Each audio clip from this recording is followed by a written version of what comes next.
The day my daughter-in-law told me to leave, I did not cry. That is the part people never believe when I tell this story. They expect tears, shouting, maybe even anger. But none of that came. I smiled instead, a small, quiet smile that surprised even me. It sat gently on my face, like it did not belong there, like it was borrowed from another moment in my life when things were simpler and kinder. I smiled not because I was strong in that moment, and not because the words did not hurt. I smiled because the pain was so deep, so sudden, and so heavy that it went completely silent inside me, like a room where all the furniture has been taken away, and even your footsteps stop making sound. We were standing in the kitchen when she said it. That kitchen was not just a room to me, it was a living memory. I had cleaned that floor with my own hands for years, sometimes early in the morning when everyone else was still asleep, sometimes late at night when my back ached and my eyes burned from tiredness. I had cooked meals there through every season of my life. I had cooked when money was short and when money was enough. I had cooked when my children were small and running under my feet,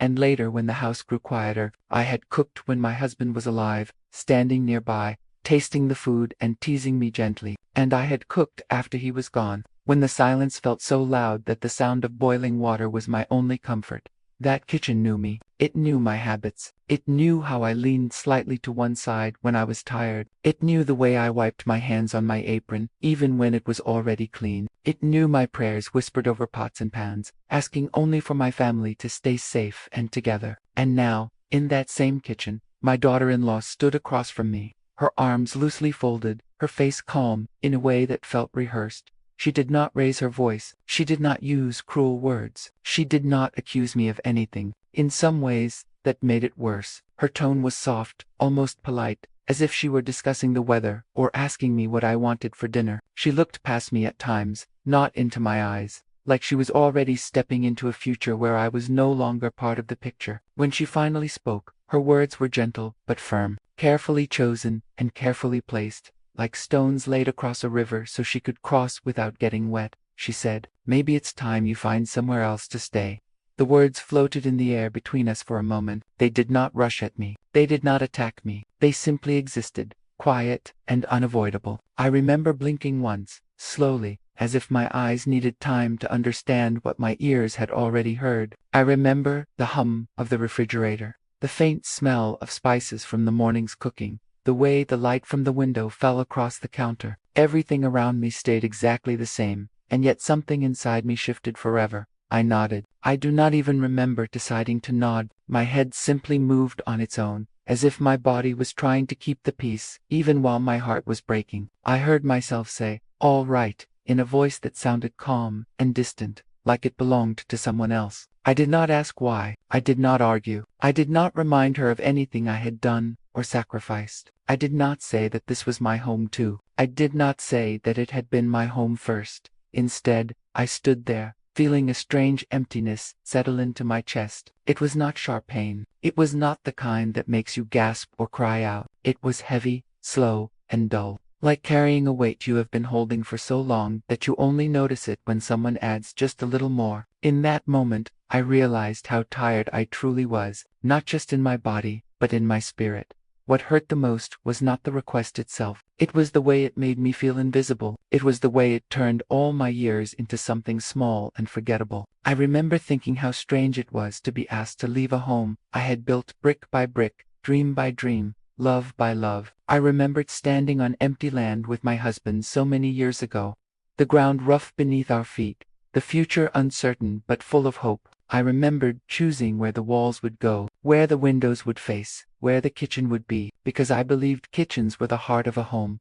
The walls around me that day were silent witnesses. They had seen me younger, with dark hair and quick steps, moving through the house with purpose and energy. They had seen me stronger, carrying heavy things without complaint, holding my children and my worries at the same time. They had seen me full of hope, planning birthdays, holidays, and futures that stretched far beyond what I could imagine then. They had seen my husband alive, laughing loudly, filling the house with his presence. They had heard our arguments too, the small ones and the serious ones, followed by quiet apologies and the comfort of knowing we were still together. They had heard our promises to grow old together, spoken softly in the evenings when the world felt far away.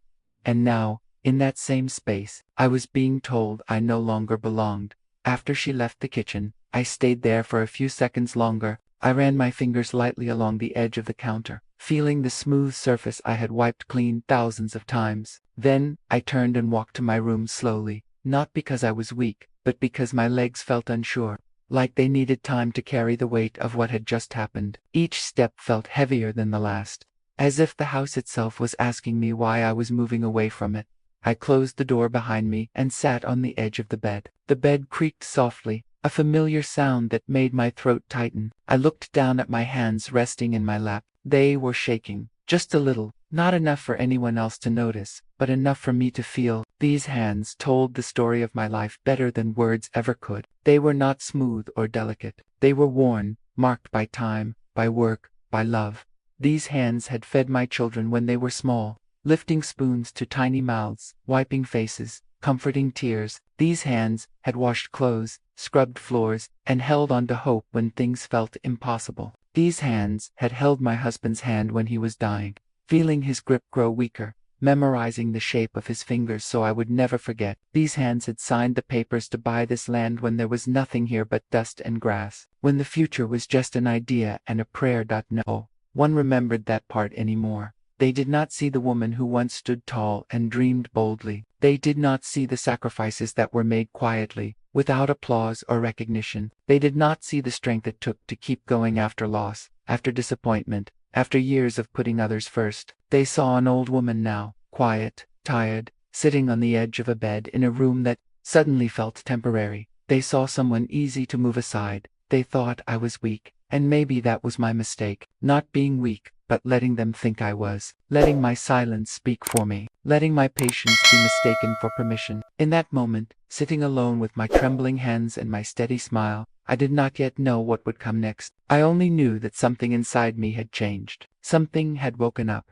and even though my face was calm, even though my voice had been gentle, I could feel it deep within me, waiting quietly, like a truth that had been ignored for far too long.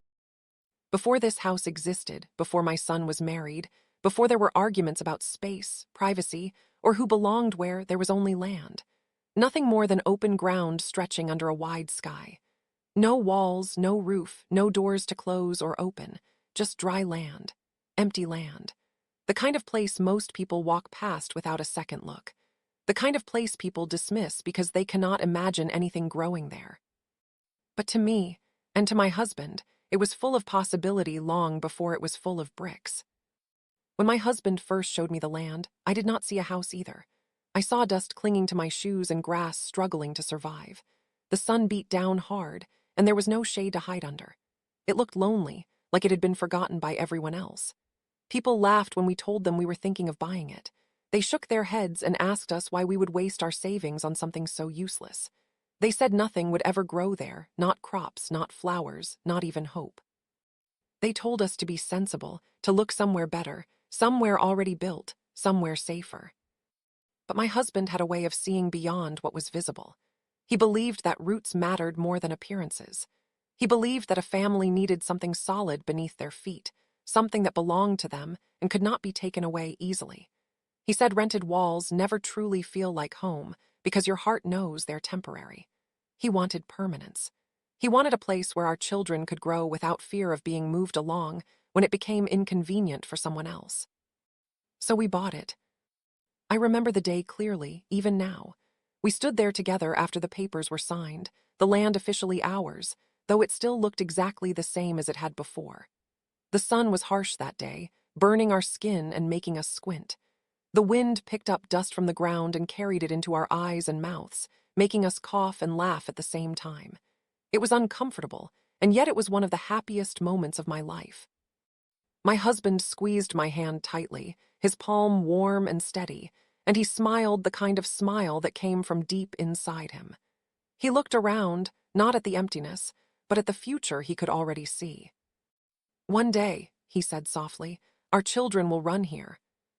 At the time, those words felt like a promise wrapped in faith, and in time, they became truth. We did not build the house quickly. We did not have the money for that. Every brick was placed slowly, carefully, as our savings allowed. Some years, progress was fast. Other years, it stopped completely while we focused on food, school fees, and medical bills. We learned patience through that house. We learned how to wait without giving up. Room by room, year by year, the house took shape, not just as a structure, but as a living part of our lives. Every wall held a memory. Every corner carried a story that only we knew. I remember the first room we finished. It was small and plain, but we stood inside it holding hands, feeling proud in a way that words could not fully explain.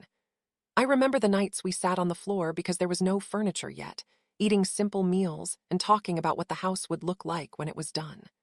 I remember arguing over small details, like where the windows should be, and then laughing about it later because none of it really mattered as long as we were together. When our son was born, this house was still unfinished, but it was already alive. His first steps echoed against walls that were still rough. His laughter filled spaces that had once been nothing but open air. He ran exactly where my husband said he would, his feet kicking up dust, his voice carrying across the land. Watching him grow here felt like watching our dream breathe and move. Then life did what it always does. It changed. When my husband passed away, this house became my strength. It held me up when grief tried to push me down. There were days I could barely get out of bed, days when the silence felt unbearable, days when I wished the walls could speak just to remind me I was not alone. But those same walls, built with love and effort, gave me something to hold on to. They reminded me that we had created something lasting, something that did not disappear with him. I raised my son here alone after that. I did it quietly, without asking for praise or sympathy. I worked when work was available, saved when saving was possible, and prayed every night when nothing else seemed to help. I learned how to stretch money, how to stretch time, and how to stretch my own strength further than I ever thought I could. I tried to fill the spaces my husband left behind, even when I knew I could never fully replace him. I taught my son respect by example, showing him how to treat people with dignity even when life was hard. I taught him kindness by helping others when we ourselves had little. I taught him loyalty by staying, by not giving up, by holding on to family no matter how heavy the responsibility felt. Or at least, I believed I had taught him these things. I believed they had taken root in him the same way this house had taken root in the land. When he grew up and married, I was proud, truly proud. I saw his marriage as another step forward, another sign that life was continuing, that our sacrifices had meant something. When he brought his wife into this home, I welcomed her with open arms and an open heart. I did not see her as someone taking my place. I saw her as someone joining our story. I wanted her to feel safe here, to feel accepted, to feel like this was her home too. I gave her my room without hesitation. I moved myself into a smaller space, telling myself that this was what mothers do. We step back so our children can move forward. We make ourselves smaller so their lives can grow bigger. At the time, it felt right. It felt natural. I believed love was proven through sacrifice, and I was willing to give whatever was needed to keep peace and happiness in the family. I never imagined that stepping back would one day mean stepping out. I never imagined that the land my husband and I once stood on, dreaming under a harsh sun and dusty wind, would become a place where I would be made to feel like a guest. I never imagined that a dream built with patience, love, and loss could slowly turn into a reminder of how easily people forget where they came from. And yet, as the years passed, I could feel the shift happening, quietly, slowly, just like the house itself had once risen from the ground. Only this time, instead of building something stronger, it was pulling me further away from the very dream that had once kept me alive. It did not happen all at once. That is something I remind myself whenever I think back, because if it had happened suddenly, I might have noticed it sooner. I might have said something. I might have protected myself before the distance grew too wide to cross easily. But this was not a storm that arrived with thunder and warning. It was more like a slow change in the weather, so gradual that you do not realize how cold it has become until you start to shiver. At first, it was little things, so small they seemed almost harmless. Meals would be prepared and eaten without anyone calling me. I would be in my room or outside, and by the time I realized something was happening, the dishes were already being cleared. When I asked, I was told they thought I had already eaten or that they did not want to disturb me. Their words sounded reasonable, kind even, and I accepted them without question. I told myself, It was my own fault for not being around at the right moment. Then there were decisions made without asking me. Changes to the house, changes to daily routines, changes to plans that affected everyone under the roof. Things I would normally be included in, things that once felt like shared responsibilities, now happened without my knowledge. I would find out afterward, sometimes by accident, sometimes through casual remarks that made it clear the decision had already been made and was no longer open for discussion. Each time I felt a small sting, but I swallowed it quickly, telling myself that this was how families grow, that roles shift, that I was simply adjusting to a new phase of life. Conversations began to stop when I entered the room. At first, I thought it was coincidence. I would walk in, and voices would trail off, laughter would soften, eyes would move away from me. Someone would suddenly remember something they needed to do, or the topic would change to something neutral and unimportant.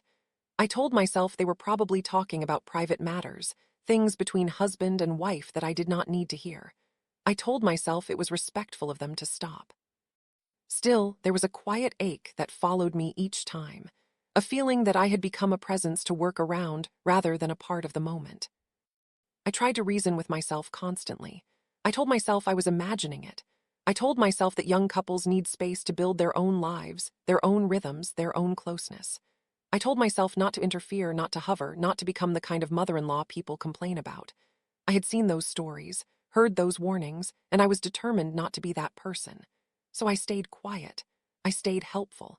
I stayed invisible in ways I did not even realize at the time. I made myself useful in the background. I cleaned without being asked. I cooked when it seemed needed. I stepped out of rooms when I sensed my presence was unwanted. I learned to move softly through the house, like a guest trying not to disturb the host.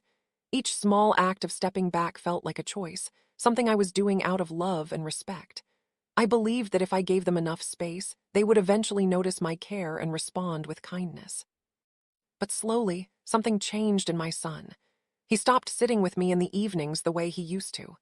We once had a routine, quiet moments after dinner when we would talk about the day, about small things and sometimes important ones. Those moments faded without explanation. He started staying in his room more, or going out, or keeping himself busy in ways that left little room for me. When I tried to talk to him, he listened, but his eyes looked tired, distant, like he was already thinking about something else. There were times when I asked him simple questions, nothing demanding, nothing heavy, and he would sigh softly before answering. That sigh hurt more than any harsh word could have. It made me feel like I was adding weight to his shoulders, like my presence alone was a burden he had to carry. I began choosing my words carefully, shortening my thoughts, sometimes saying nothing at all because I did not want to be the reason he felt overwhelmed. My daughter-in-law, on the other hand, grew more confident with each passing day. She rearranged the house according to her taste, moving things that had been in the same place for years. At first, I asked politely where certain items had gone. Later, I stopped asking and learned to search quietly or adapt. She changed routines, setting new times for meals, new rules for the household, new ways of doing things that left little room for how they had once been. She spoke with authority, not harshly, but with certainty, as if this place had always been hers to organize and command. I watched this happen from a distance, telling myself it was natural, telling myself that she was simply making the house her home. I did not want to challenge her or make her feel unwelcome. I remembered how difficult it can be to enter a family and find your place. So I let it happen. I adjusted. I shrank my expectations and told myself that love meant flexibility. Because love makes you patient. It teaches you to wait, to endure, to believe that understanding will come if you give it enough time. And fear makes you silent. Fear of conflict, fear of being misunderstood, fear of being labeled difficult or ungrateful, fear of losing the little connection that still exists if you speak too loudly or ask for too much. I lived between those two forces for a long time, balancing patience and fear, convincing myself that silence was the safest choice. But silence has a cost. It does not disappear when you ignore it. It gathers quietly, like dust in corners you stop checking. It settles into your heart and begins to shape how you see yourself. Over time, I began to feel smaller, less important, less certain of my place in the world I had helped create. I did not know then that these small silences were building something far greater than discomfort. I did not know they were turning into distance, slowly but surely, stretching the space between us until even reaching out felt impossible. All I knew was that the house felt different, and so did I, and that something precious was slipping away without making a sound. One afternoon, I heard my name spoken in low voices, carried softly through the house like something fragile that was not meant to be touched. I was not meant to hear it. I know that now. If I had been a few steps farther away, if the door had been closed, if the wind had not been so still that day, those words might have stayed hidden. But life has a way of placing you exactly where you need to be to hear the truth, even when the truth is painful. I was passing by the room when I heard it. At first, I did not stop. I thought I was mistaken, that perhaps my ears were playing tricks on me. But then I heard my name again, followed by a pause, the kind of pause that comes when people are choosing their words carefully. My body reacted before my mind did. My steps slowed, and my heart began to beat a little faster, not with fear, but with a quiet awareness that something important was being said without me. They were talking about expenses, about space, about how difficult it was to manage everything with me around. The words were not cruel on their own. They were spoken calmly, almost thoughtfully, as if they were discussing a problem that needed solving. That was what made it hurt so deeply. I was not being spoken about as a person, as a mother, as someone with a lifetime of memories and sacrifices. I was being spoken about like a situation, an inconvenience, something that complicated their plans. My daughter-in-law's voice was steady. She said she needed privacy. She said it was time for them to have their own life. She spoke as if this was a natural step, an unavoidable decision that made perfect sense. She did not mention love or family. She did not mention gratitude or history. She spoke only of what they needed, of what would make things easier for them. I waited for my son to say something. I waited for him to remind her that this was my home too. I waited for him to say that I had nowhere else to go, that I had given my life to raising him, that I was not a burden but a part of his world. I waited for him to defend me, even gently, even with hesitation. He did not argue. That hurt more than anything else. It was not the words themselves that broke me. It was the silence that followed them. The way he simply listened.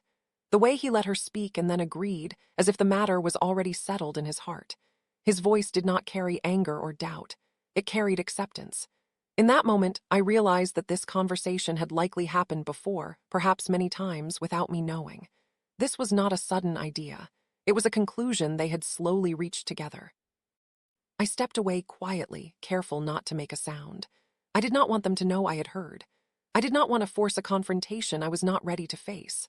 I went back to my room and closed the door, my hands trembling slightly as I did. I sat on the bed for a long time, staring at the wall, replaying their voices in my mind, searching for something I might have misunderstood.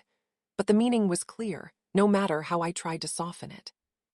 That night I lay awake staring at the ceiling. Sleep refused to come, no matter how tired my body felt. The darkness made my thoughts louder, sharper. I remembered holding my son as a baby, his tiny body warm against my chest, his fingers wrapped around mine. I remembered the nights I stayed awake just to watch him breathe, afraid that something might happen if I closed my eyes. I remembered promising myself, and perhaps even promising him without words, that I would protect him forever, that I would always be there when he needed me.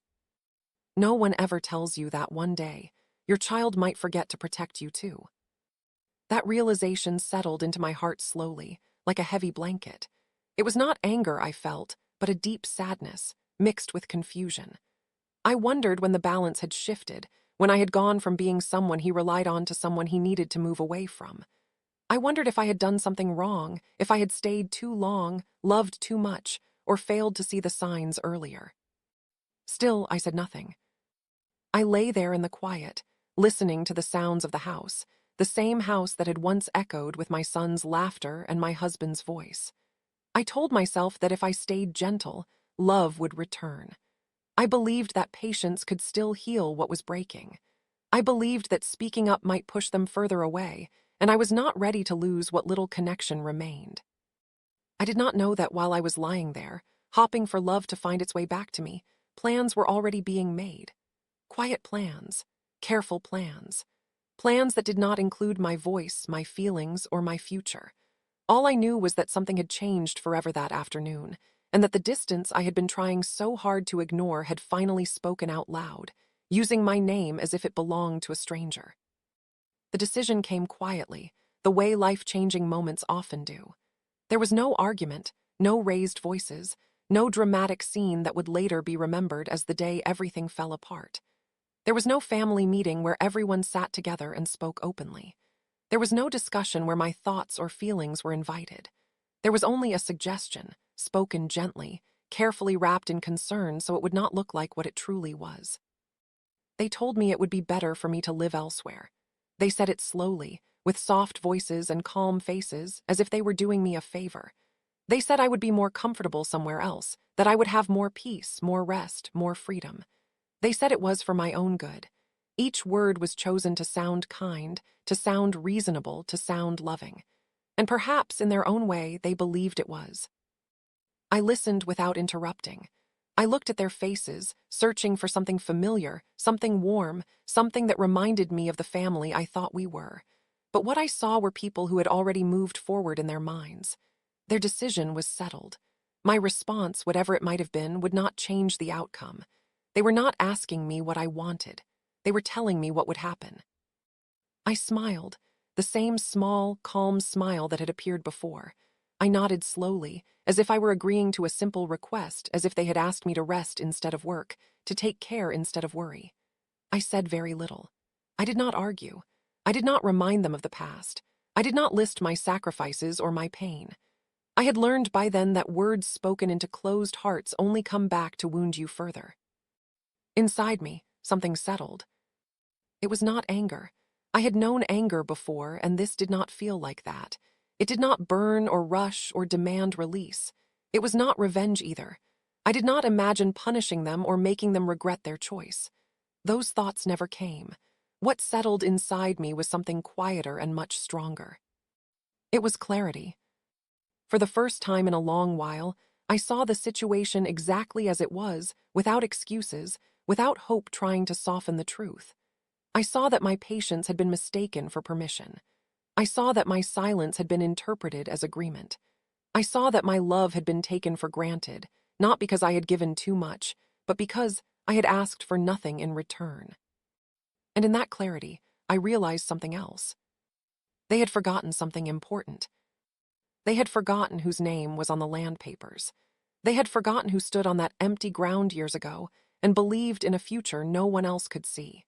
They had forgotten who paid for the walls that now sheltered them, who worked and waited and endured so that this place could exist. They had forgotten that just because someone does not speak loudly does not mean they have nothing to say. They had forgotten that silence does not mean surrender. That evening, I went to my room and began packing a small bag. I did not rush. I did not cry. I moved slowly, deliberately, choosing only what I truly needed. A few clothes. Personal items that held meaning only to me. Things that reminded me of who I was before I became invisible in my own home. Each item I placed in the bag felt like a quiet act of respect toward myself. As I moved around the room, memories followed me. I remembered sleeping there after long days of work. I remembered praying there during the hardest years of my life. I remembered sitting alone there, believing that staying silent was the best way to keep the family together. Now, that room felt different. It no longer felt like a place of retreat. It felt like a place where a decision had been completed. Before leaving the room, I paused at the doorway. I touched the doorframe gently, my fingers resting on the wood I had watched being installed years ago. That doorframe had seen me pass through countless times, carrying burdens no one noticed. It had heard my laughter and my grief. It had watched me grow older, slower, quieter. I whispered a quiet promise to myself then, not out loud, but deep inside, where promises matter most. I promised myself that I would no longer disappear to make others comfortable. I promised myself that I would no longer mistake endurance for love. I promised myself that I would honor the woman I had been, the life I had lived, and the strength I still carried. They thought I was leaving. They thought this was the end of my place in the story, that I would quietly step aside and fade into someone else's background. They believed they had solved a problem without conflict, without consequence. They did not know that I was finally standing up. Not with anger, not with bitterness, but with the calm certainty of someone who remembers who she is, where she came from, and what belongs to her. They did not yet understand that the ground beneath their feet held my name, my history, and my truth. And as I closed my bag and took one last look around, I knew that whatever came next, it would no longer be decided without me.